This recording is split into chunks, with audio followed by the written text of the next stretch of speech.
فلما رأوا بأسنا، پس جب دیکھا انہوں نے ہمارے عذاب کو،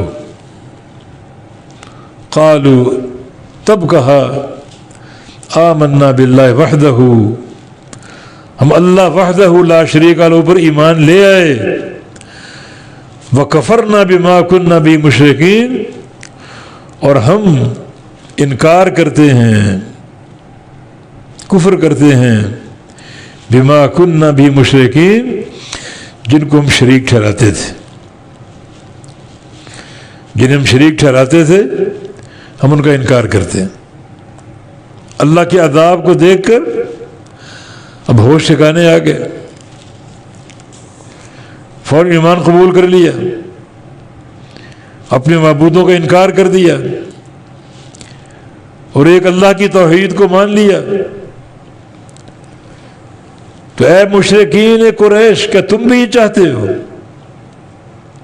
اس گھڑی کے منتظر ہو کہ اللہ کا عذاب آئے تو دیکھ کر ایمان لیں؟ سن لو، اس وقت ایمان کا کوئی فائدہ نہیں ہوگا۔ نشانیاں دیکھ کر ایمان لانا قطعاً مفید نہیں، وہ قابل قبول بھی نہیں۔ آگے فرمایا فلم یک ینفعہم ایمانہم،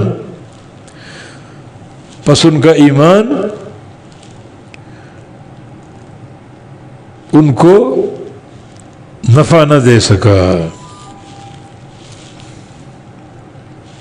فلم یک ینفعہم ایمانہم، پس ایسا ہو ہی نہ سکا، ینفعہم کہ نفع دیتا ان کو، ایمانہم ان کا ایمان۔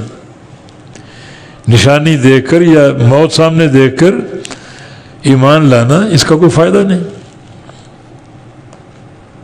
نبی علیہ السلام کی حدیث ہے، ان اللہ یقبل توبۃ عبدہ ما لم یغرغر، اللہ اپنے بندے کی توبہ کب تک قبول کرتا ہے؟ جب تک اس کی جان حلق میں نہ پھنس جائے۔ اب جان نکل رہی ہے، حلق میں پھنس گئی، اب وہ کہے میں ایمان لاتا ہوں، کوئی فائدہ نہیں۔ اسی طرح جب قیامت قائم ہوگی، سورج طلوع ہوگا مغرب سے، اب اس نشانی کو دیکھ کر لوگ یقین کر لیں گے قیامت آ رہی۔ اب اگر ایمان لائیں گے اس ایمان کا کوئی فائدہ نہیں۔ اسی طرح جب اللہ کا عذاب آ گیا، نشانی ظاہر ہو گئی، بربادی کا پیغام سامنے ہے، اب وہ کہہ رہے ایمان لاتے ہیں۔ فلم یک ینفعہم ایمانہم، اب ایسا نہیں ہے کہ نفع دے ان کو ان کا ایمان۔ اب یہ ایمان لانا غلط ہے۔ جیسے فرعون نے جب ڈوب رہا ہے اور پانی پیٹ میں داخل ہو رہا ہے، سانس بند ہو رہی ہے، اب کہہ رہے کہ میں موسیٰ کے رب پر ایمان لاتا ہوں، بنی اسرائیل کے رب پر ایمان لاتا ہوں۔ ایسے ایمان کوئی فائدہ نہیں۔